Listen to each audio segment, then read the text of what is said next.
పూరా local. Welcome to పూరా local. Congress ప్రభుత్వం వచ్చిన తర్వాత హైడ్రా అనే ఒక సంస్థను తీసుకొచ్చింది. ఏదైతే నాలాలు చెరువులను ఎవరైతే కబ్జా చేశారో ఆ కబ్జాదారుల నుండి నాలాలను చెరువులను కాపాడేందుకు హైడ్రాని తీసుకొచ్చారు. అయితే ఆ హైడ్రా అంటే ఉన్న వాళ్ళనే కాదు పేదవాళ్ళ మీద కూడా ఎక్కువ ప్రభావం చూపించింది. అయితే దానికి సంబంధించి ఇది తుమ్మిడి చెరువు అయితే ఏదైతే ఉందో వీళ్లకు ఎన్ కన్వెన్షన్ కూల్చిన తర్వాత నోటీసులు ఇవ్వడం జరిగింది. అయితే దాంట్లో భాగంగా ఈ అభివృద్ధి పనులను మొదలు పెట్టేందుకు ఇక్కడ ఉన్న ఏదైతే ఇండ్లు ఉన్నాయో వాటన్నిటిని ఖాళీ చేపిస్తూ ఇప్పుడైతే అభివృద్ధి పనులను మొదలు పెట్టింది. సో ఇక్కడ కనుక చూసుకున్నట్టయితే 3-4 సంవత్సరాల నుంచి ఇక్కడ ఉంటున్న స్థానికులు ఎవరైతే ఉన్నారో వీళ్ళంతా చెత్త ఏరేటోళ్ళు. సో వీళ్ళని ఇక్కడ నుంచి ఖాళీ చేపించి అభివృద్ధి పనులకు అయితే మొదలు పెట్టింది. అయితే మనం చూస్తున్నాము హైడ్రా వచ్చిన తర్వాత ఎన్ కన్వెన్షన్ అని అయితే కూల్చడం జరిగింది. ఆ ఎన్ కన్వెన్షన్ కి సంబంధించిన చెరువు ఇదే తుమ్మిడి చెరువు.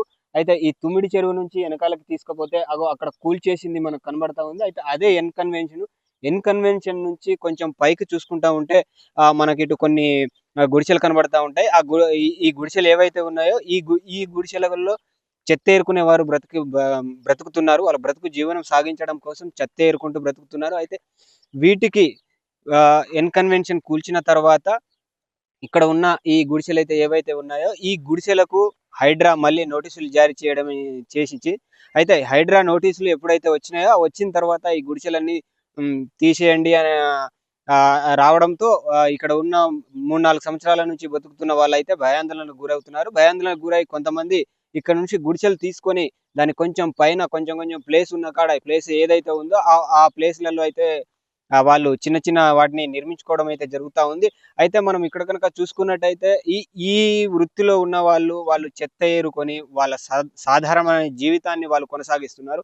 అయితే హైడ్రా ఎప్పుడైతే ఆ నోటీసులు జారీ చేసిందో వాళ్ళు గత 3-4 సంవత్సరాల నుంచి కానీ 5 సంవత్సరాల నుంచి కానీ ఇక్కడ ఉంటున్న వాళ్ళు కూడా ఎవరు కూడా మీడియా ముందుకు రావడానికి అయితే ఇష్టపడట్లేదు.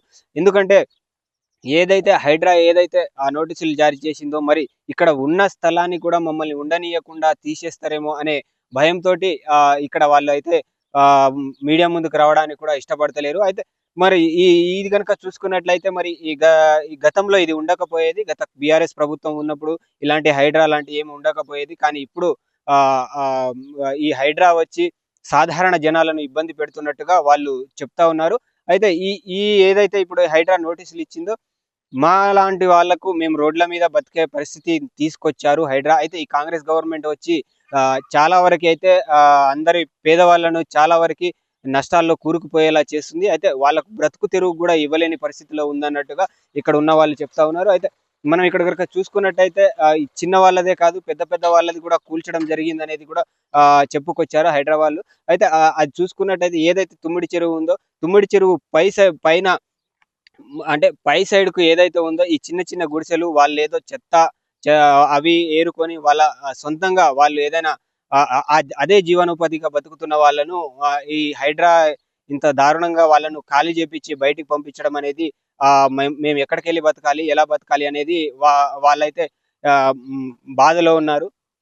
అయితే మనం ఇక్కడ చూసుకున్నట్లయితే వీళ్లకు గతంలో ఎప్పుడైతే హైడ్రా నోటీసులు ఇచ్చిందో ఆ నోటీసులకు స్పందించి వీళ్ళు ఎవరైతే ఇక్కడ బతుకుతున్న వాళ్ళు జీవనం సాగిస్తున్న వాళ్ళు ఎవరైతే ఉన్నారో వాళ్ళు మెల్లమెల్లగా ఖాళీ చేయడం మొదలు పెట్టారు. సో మెల్లమెల్లగా ఖాళీ చేయడం మొదలు పెట్టడంతో ఈ రోజు మనం చూసుకున్నట్లయితే లోపల ఏదైతే జిహెచ్ఎంసి వాళ్ళ అధికారులకు చెప్పిందో మనం చూసుకున్నట్లయితే లోపల ఒక మిషన్ తోటి వాళ్ళ అభివృద్ధి పనులు అయితే మొదలు పెట్టడానికి వాళ్ళు మిషన్లను తెచ్చి లోపల అభివృద్ధి పనులు అయితే మొదలు పెట్టారు జిహెచ్ఎంసి వాళ్ళు. అయితే దీనిని ఒక గార్డెన్ గా కానీ లేదా ఒక ట్రాక్ వేసి గార్డెన్ గా మార్చడానికి అయితే వాళ్ళు ప్రయత్నం చేస్తా ఉన్నారు. అయితే జిహెచ్ఎంసి ఈ విధంగా ముందుకు వెళ్తా ఉంది. ఈ హైడ్రాని తీసుకొచ్చి కొంతవరకు పేదలకు అన్యాయం చేసినా కూడా కొంతవరకు అయితే ఈ చెరువుల డెవలప్మెంట్ కోసం జిహెచ్ఎంసి ముందుకొచ్చి ఈ అభివృద్ధి పనులను చేస్తున్నట్టుగా మనకు తెలుస్తా ఉంది. చూస్తున్నారు కదా హైడ్రా అయితే 250 ఇండ్లకైతే నోటీసులు జారీ చేసింది. అందులో కొంతమంది ఆ నోటీసులకు భయపడి ఈ తుమ్మిడి చెరువు దగ్గర నుంచి కొంచెం పైకొచ్చి అయితే మీరు చూస్తున్నారు కొంచెం పైకొచ్చి కొంతమంది వాళ్ళకు సొంత అంటే వేరే ఇండ్లను కట్టడం చూస్తా ఉన్నారు. అయితే వీళ్ళు వచ్చేసి చెత్త ఏరుకుంటూ వాళ్ళ జీవనం సాగిస్తున్నారు. ఇప్పటి నుంచి కాదు గత 15 సంవత్సరాల నుంచి ఇదే వృత్తిలో ఉన్నారు వాళ్ళు. ఈ వృత్తిని చేసుకుంటూ వాళ్ళు చెరువుకి దగ్గరలో వాళ్ళ పనులను చేసుకుంటూ రోజువారీ పనులను చేసుకుంటూ బ్రతికే వాళ్ళు వీళ్ళు. అయితే ఇది గనక చూసుకున్నట్లయితే హైడ్రా ఎప్పుడైతే నోటీస్ వచ్చిందో వాళ్ళు భయాందోళనలకు గురై వాళ్ళు ఆహ్, ఏమైనా చేస్తారేమో, మా ఇండ్లు కూల్చేస్తారేమో అనే పరిస్థితి మనం చూస్తా ఉన్నాం. అయితే వాళ్ళు అక్కడి నుంచి వాళ్ళు ఎక్కడైతే కూల్చేస్తామని నోటీసులు ఇచ్చారో అక్కడి నుంచి కొత్తగా ఇక్కడికి తీసుకొచ్చి వాళ్ళు ఏదైతే చిన్నపాటి వాళ్ళు బ్రతుకు తెరువు కోసం వాళ్ళు చిన్న చిన్న ఇండ్లనైతే రవ రెడీ చేసుకుంటున్నారు. అయితే వాళ్ళు చెప్తున్నారు. మేము గత 3 ఏళ్ళు, 4 ఏళ్ల నుంచి మేము ఇక్కడే ఉన్నాము. అక్కడ ఉన్న వాటిని అప్పటి నుంచి ఏమనలేదు. కానీ ఇప్పుడు సడెన్‌గా హైడ్రా వచ్చి మాకు ఈ విధంగా మాకు నోటీసులు ఇవ్వడం వల్ల మేము భయాందోళనకు గురై మేము ఇక్కడికొచ్చి కొత్తగా మేము మళ్ళీ ఇంకొక దాన్ని మేము నిర్మించుకునే ప్రయత్నంలో ఉన్నామన్నట్టుగా ఇక్కడ స్థానికులు చెప్తున్నారు.